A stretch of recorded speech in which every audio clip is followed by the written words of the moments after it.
Bonjour, nous allons vous présenter notre travail sur le texte d'André Gide, Les faux monnayeurs.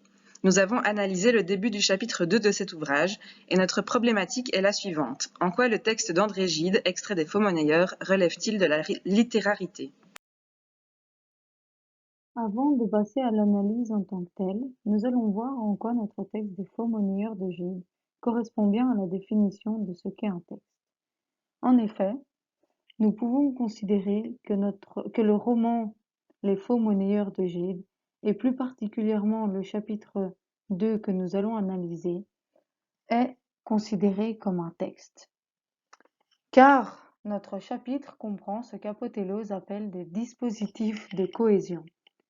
En effet, dans le texte, on retrouve nombre de dispositifs de cohésion, comme des anaphores, dont l'exemple à la page 19, comme aussi des ellipses, et également, ce qui fait vraiment cohésion, c'est le dispositif des conjonctions, et particulièrement celle de coordination, comme il est question à la page 21. En fait, selon l'article Linguistique du texte, comment analyser la cohésion de Claude Tatillon, la cohésion serait l'ensemble des connexions textuelles. Tatillon estime donc qu'il y aurait une cohésion grammaticale et lexicale, et c'est exactement ce que l'on retrouve dans notre partie du chapitre des faux monnayeurs de Gide. Pour être considéré comme tel, tout texte doit connaître de la cohésion, mais aussi de la cohérence. En fait, l'idée qu'il y a derrière la cohérence, c'est de dire qu'on a besoin et du texte et de connaissances sur le monde pour comprendre l'histoire. Si je fais le lien avec notre roman des faux monnayeurs, je dirais qu'il est important d'avoir des connaissances sur ce qu'est le palais, qui équivaut au palais de justice, mais aussi sur la rue Saint-Germain, sur le monde bourgeois parisien, etc., si l'on souhaite comprendre le texte en profondeur et rentrer de manière plus approfondie dans l'histoire.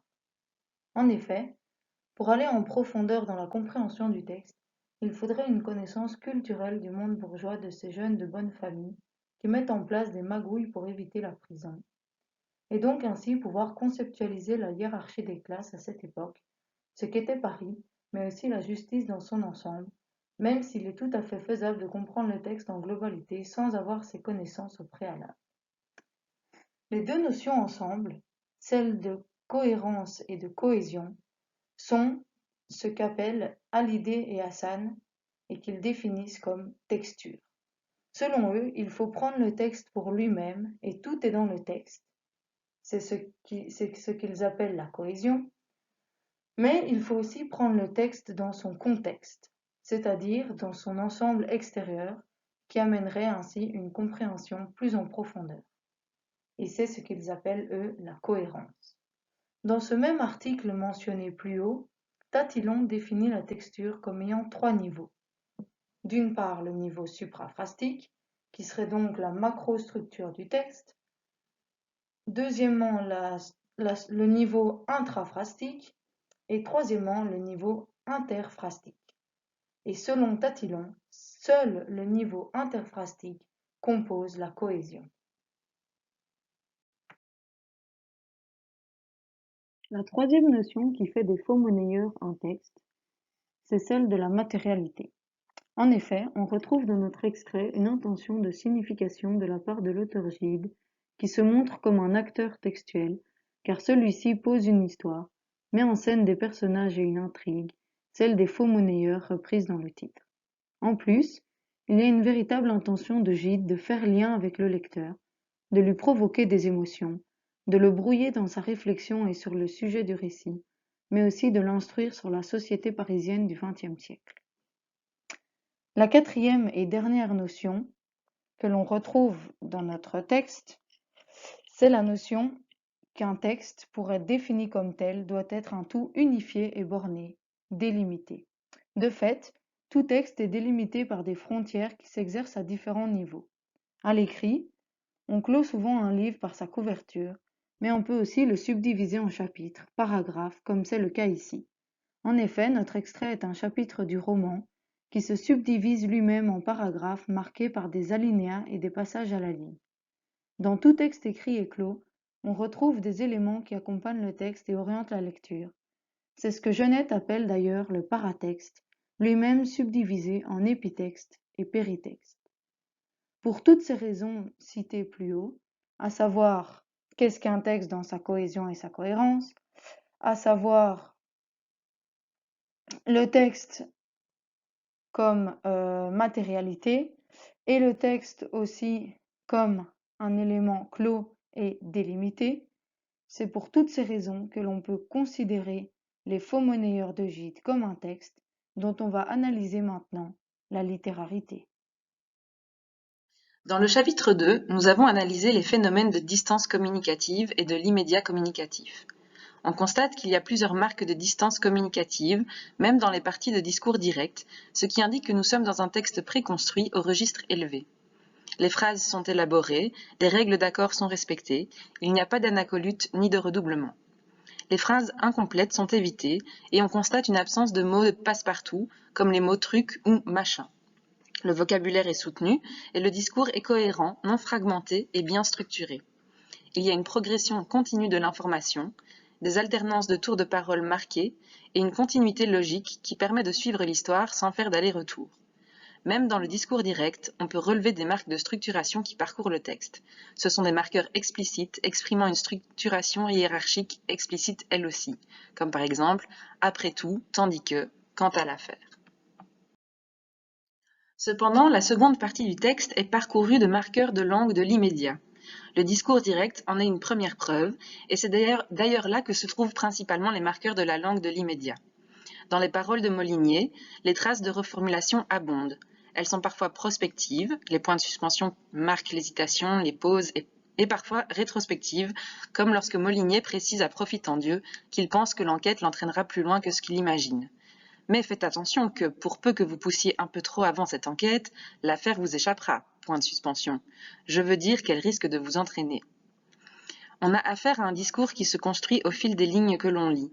Cette marque d'oralité permet au lecteur d'être immergé dans la conversation et dans les réflexions de Molinier, qu'il voit se construire progressivement au fil des lignes. Dans le discours de Molinier, on constate également une émotionnalité forte qui transparaît dans des interjections. Voyons, voyons, mon ami. Ah, par exemple, faites coffrer les femmes. Et, mais au fait, cher ami, voyons, entre nous. Point de suspension. Dans ces extraits, l'immédiateté est forte.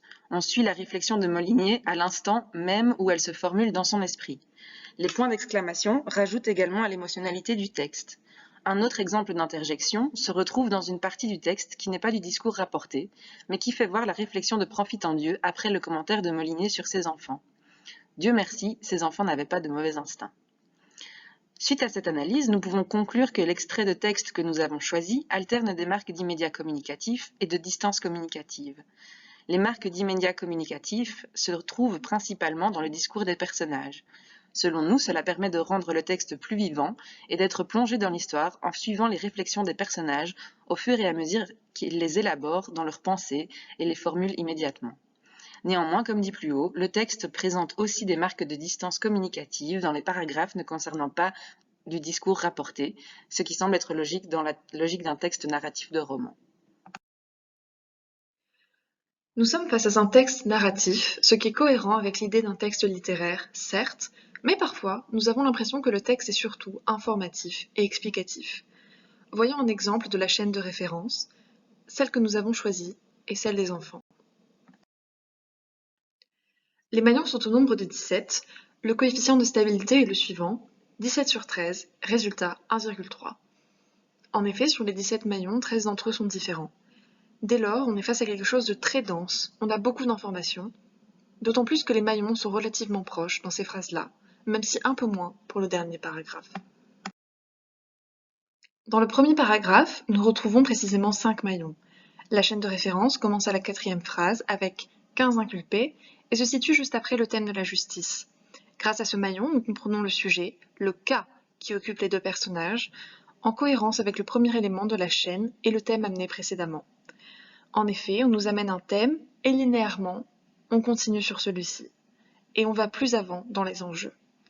Par exemple, dans la chaîne de référence Les enfants, on part d'un hypertopique F1, 15 inculpés, puis on dérive les autres topiques 9 mineurs, T2, ses enfants T3, fils T4 et des noms propres T5. Les maillons suivants se situent juste après et mentionnent 9 mineurs et ses enfants. Plus loin, nous comprenons l'enjeu du cas qui les occupe. Ce sont des fils de très honorables familles dont les noms propres risquent de sortir. La chaîne de référence est bien présente dans ce paragraphe. Passons maintenant à l'identification des topiques et des types d'enchaînements topicaux, introduction d'un topique, enchaînement à topique constant, etc. Voyons, mon ami, nous savons, vous et moi, ce qui devrait être la justice, et ce qu'elle est. Nous faisons pour le mieux, c'est entendu, mais si bien que nous fassions, nous ne parvenons à rien que d'approximatif. Le cas qui vous occupe aujourd'hui est particulièrement délicat. Sur 15 inculpés, F1, ou qui sur un mot de vous pourront l'être demain, il y a 9 mineurs, T2. Et certains de ces enfants, T3, vous le savez, sont fils T4 de très honorables familles. C'est pourquoi je considère en l'occurrence le moindre mandat d'arrêt comme une insigne maladresse. Les journaux de parti vont s'emparer de l'affaire et vous ouvrez la porte à tous les chantages, à toutes les diffamations.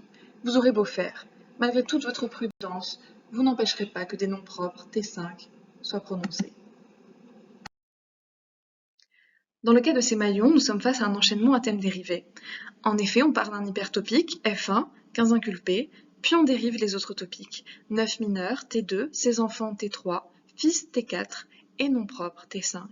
Or, cet enchaînement à thème dérivé est encore une fois cohérent avec cette volonté du texte et de son auteur à nous amener de nouveaux éléments au fur et à mesure, tout en faisant avancer dans les enjeux, et ce de manière linéaire. Dans le texte d'André Gide, on relève beaucoup de marqueurs de discours qui relèvent du domaine idéationnel, c'est-à-dire des marqueurs qui relient des faits auxquels le texte réfère. Cela participe à créer la cohérence du texte, puisque de nombreux liens d'addition, d'opposition ou de conséquence sont créés notamment par les marqueurs de discours et, mais ou au demeurant. Il y a également quelques marqueurs de discours qui relèvent du domaine séquentiel et qui signalent la continuité et la structure du texte. Il y a par exemple de plus, en effet, quant à ou au surplus. Cela donne un texte bien construit qui se lit aisément. Il est intéressant pour notre analyse de noter que le texte est également parcouru de nombreux marqueurs du discours du domaine interpersonnel dans les dialogues. Ces marqueurs de discours se retrouvant le plus souvent dans les conversations orales, il est intéressant de noter qu'elles se retrouvent dans un texte normalement littéraire. En effet, Molinier use de plusieurs procédés pour maintenir la relation avec son interlocuteur. On se retrouve ici dans une partie du texte qui, encore une fois, semble plutôt relever de l'oralité. Ainsi, les interjections « ah »,« voyons » sont présentes dans les propos de Molinier.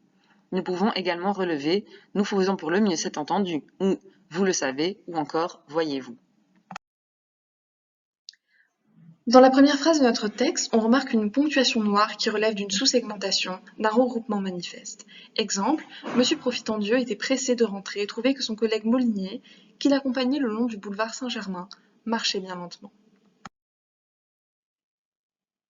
Cette tendance est loin d'être isolée. Prenons un autre exemple. Albéric Profitandieu venait d'avoir au palais une journée particulièrement chargée.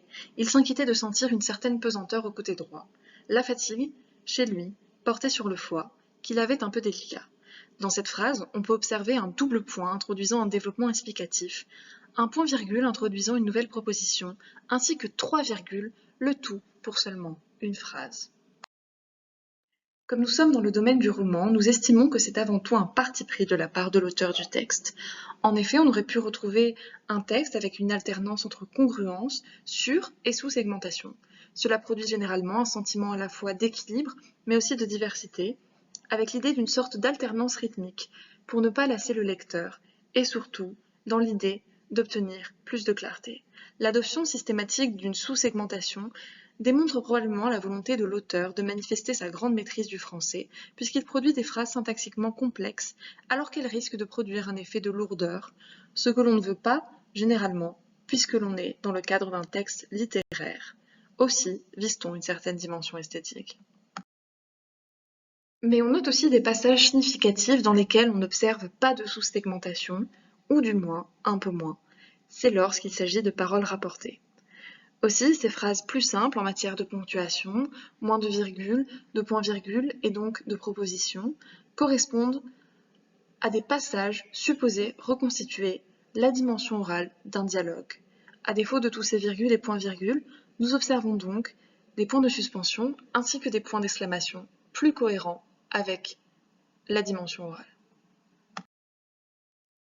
Ce changement marque le caractère oral lié à la dimension dialogale d'une partie du texte, en contraste avec la sous-segmentation marquée, qui témoigne, elle, d'une langue de la distance, préparée, celle de la narration pure. L'auteur du texte marque donc un contraste entre l'écriture de sa narration, qui est supposée rendre compte de toute sa maîtrise de la langue et de sa syntaxe, avec les parties qui sont des paroles, de personnages, et qui reflètent donc des milieux sociaux différents, des styles parlés différents, parfois plus ou moins relâchés, etc. C'est une volonté manifeste de l'auteur de différencier narration et partie relevant plus de l'oralité. Prenons un autre exemple.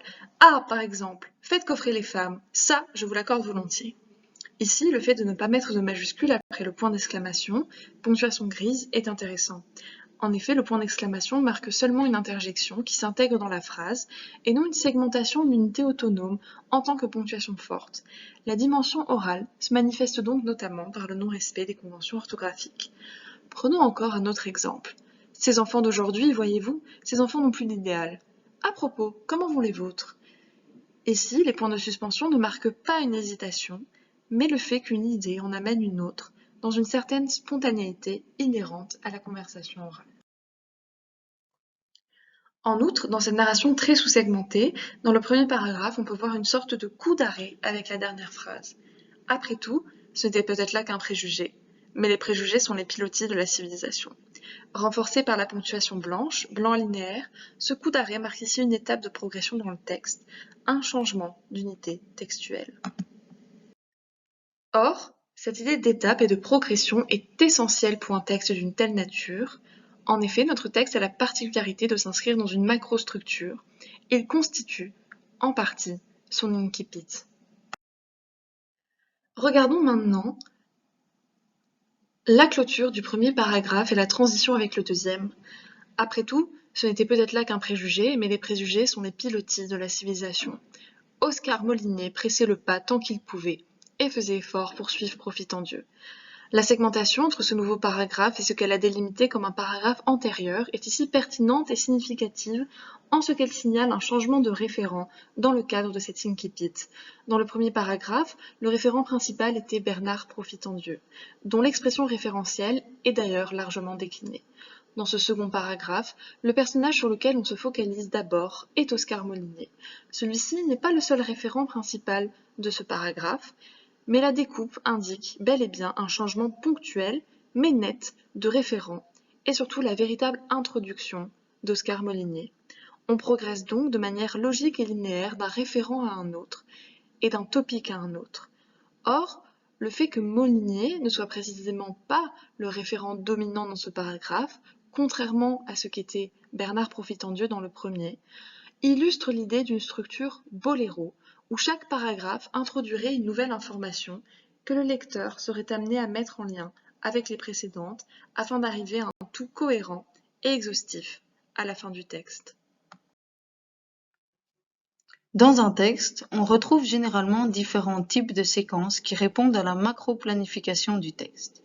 Tout d'abord, on retrouve dans notre extrait la séquence descriptive qui regroupe ici la thématisation et la fragmentation, qu'on voit surlignée en gras, la qualification qui elle est présente en bleu et les comparaisons qui sont soulignées.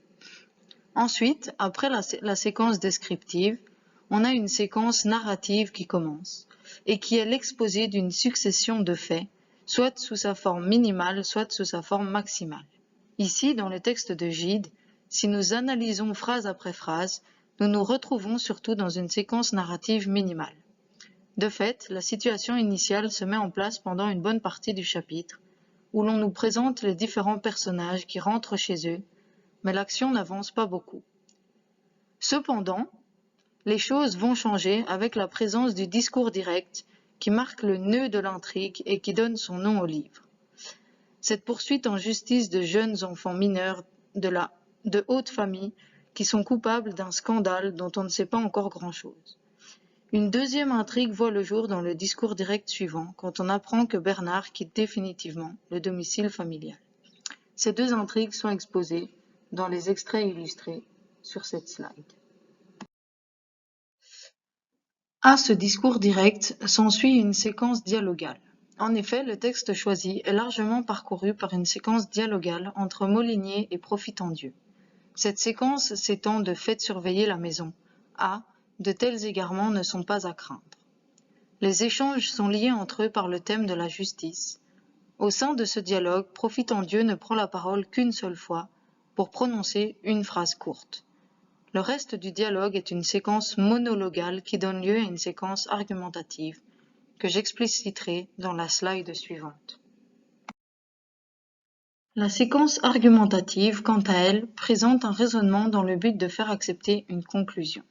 Cette séquence est bien présente dans le discours direct, quand M. Molinier tâche de nous convaincre de la stupidité qu'est la justice et de la difficulté qu'est l'affaire qu'ils ont à traiter, comme l'illustre bien l'extrait allant de « Voyons, voyons, mon ami » jusqu'à « droiture ». Dans cet extrait, il expose d'abord un fait, puis il développe son idée et donne des directives à Profitendieu. S'ensuit ensuite une série de conseils où Molinier tente de convaincre Profitendieu que c'est la bonne chose à faire. Il anticipe les contestations que pourrait avoir son ami Profitendieu pour renforcer sa propre argumentation et la rendre ainsi incontestable.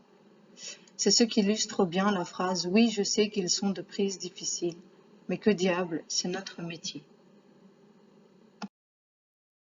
Ensuite, le même schéma se répète tout au long de notre partie du chapitre 2. Une séquence narrative recommence le cycle, suivie par une séquence monologale à l'intérieur de laquelle une séquence argumentative est présente, et ainsi de suite tout au long de notre chapitre. Mais la nouveauté qui casse un peu ce schéma répétitif est quand on retrouve une séquence explicative à la fin de notre partie du chapitre qui vise à faire comprendre et rendre clair. Dans cette séquence, on passe par deux opérations, le pourquoi, à savoir exposer ce qui pose problème, et le parce que, qui est l'explicitation du problème. Dans ce début de chapitre 2, des faux monnayeurs, quand Molinier expose ce qu'est la justice face à ce qu'elle devrait être à la page 19, on a la présence de ces deux éléments.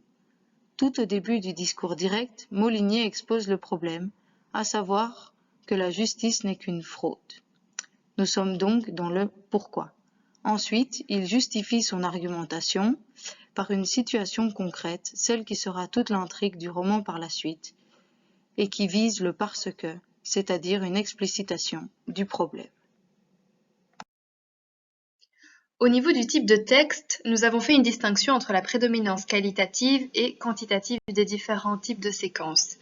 Ainsi, nous constatons une prédominance quantitative de séquences explicatives, argumentatives et dialogales. Ce dernier point s'explique car le texte comprend beaucoup de paroles rapportées. Cependant, au niveau qualitatif, la prédominance se situe au niveau des séquences narratives, explicatives et argumentatives. Narrative car notre texte est un roman, explicative car l'extrait sélectionné se situe au début de l'histoire, c'est donc la partie qui initie le lecteur à la trame de l'histoire, et finalement argumentative car les deux personnages ne sont pas sur la même longueur d'onde en ce qui concerne l'affaire qui les occupe et débattent. Puisqu'il s'agit d'un extrait de roman, le plan à texte est occasionnel. Ici, nous sommes face à une séquence narrative en prose, découpée en paragraphes signalant des changements thématiques ou des changements de référents. Étant donné que c'est ce qui peut différencier notre roman d'un texte poétique, la prose est nécessaire. Contrairement à l'univers poétique, pour reprendre notre exemple, l'auteur prend la liberté d'ajouter des citations empruntées à d'autres œuvres en début de chapitre.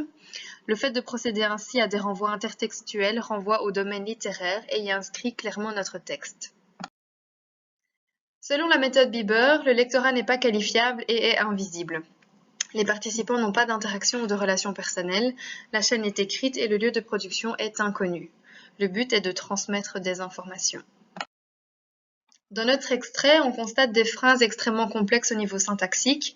En effet, les phrases comprennent des points-virgules. On en avait déjà mentionné la tendance à la sous-segmentation dans les chapitres précédents.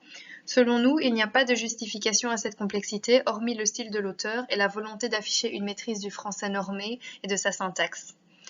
Ce style de langage, c'est-à-dire la syntaxe complexe et la langue soutenue, est tout à fait cohérent avec le sujet du roman qui est la haute bourgeoisie parisienne. L'utilisation de nombreux connecteurs logiques montre que le texte a été révisé, voire planifié. Voici quelques caractéristiques linguistiques. Certains extraits sont monopolisés par le temps verbal de l'imparfait, c'est-à-dire le temps de la description et du récit. On constate une prédominance des mots pleins, 57%. Cela met en évidence le fait qu'on nous raconte une histoire. L'utilisation de ces mots rend le récit et la compréhension plus clairs et marque l'utilisation du langage soutenu. Par exemple, dans la phrase « traitement de président de chambre, traitement dérisoire », il y a une répétition du mot « traitement » au lieu d'un remplacement. Provenant d'un roman élaboré de manière relativement classique, notre texte ne contient pas de titre ni de sous-titres. Par contre, nous pouvons affirmer que certains paragraphes ont les mêmes fonctions. Effectivement, on constate qu'ils démarquent les parties du texte. Les 2 premiers paragraphes de notre extrait ont même pour effet de favoriser des topics. En effet, chacun commence avec le nom d'un personnage différent. On comprend ainsi que le focus passe de Monsieur Profitant-Dieu pour le premier paragraphe à Oscar Moulinier pour le deuxième. Appartenant au genre du roman, notre texte favorise le type narratif qui met en évidence toutes les dimensions mentionnées précédemment. Il y a l'espace, le temps, l'entité, la causalité et la motivation. Pour l'espace, on se situe le long du boulevard Saint-Germain. Pour le temps, on est en fin de journée. Pour les entités, il y a 2 personnages centraux et les 15 inculpés mentionnés. Pour la causalité et la motivation, l'affaire concernant les jeunes délinquants et leurs différentes manières d'aborder les choses.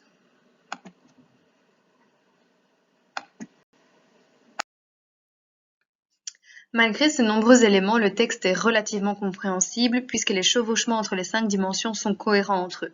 Continuité des personnages, succession temporelle et établissement d'une relation de causalité. On est dans un texte de roman à la narration de type linéaire, ce qui n'est pas le cas avec tous les types de romans. En conclusion, nous avons relevé que le texte d'André Gide est bel et bien un texte littéraire par les nombreux procédés linguistiques qu'il utilise. Nous avons néanmoins constaté qu'il s'agit d'un texte que l'on pourrait qualifier d'hybride, car s'il contient de la narration pure, il use également de marques d'oralité dans le discours direct. Dans son article Figure et oralité, Catherine Roy-Ranc explique que l'oralité dans les romans du début du XXe siècle est cantonnée au dialogue seul, en opposition au langage littéraire de règle de la narration. Cependant, Roy-Ranc estime que l'oralité est perçue comme un langage populaire, alors que dans notre extrait des Faux-monnayeurs, le langage oralisé relève malgré tout d'un registre soutenu qui témoigne de la classe sociale des locuteurs. En outre, même si nous remarquons que notre texte contient bel et bien une séquence narrative, nous avons parfois l'impression d'une concurrence avec des séquences explicatives et argumentatives, alors que notre texte n'est normalement pas un texte relevant du genre argumentatif. Cela est dû au fait que, comme nous l'avons dit, ce texte constitue le début d'une macrostructure textuelle. Son but est avant tout d'exposer l'intrigue, les enjeux du récit. À ce titre, ces séquences explicatives et argumentatives servent à mieux cerner les personnages qui apparaîtront tout au long de la macrostructure. Les séquences explicatives permettent d'introduire les personnages, tandis que les séquences argumentatives nous permettent de cerner leur psychologie.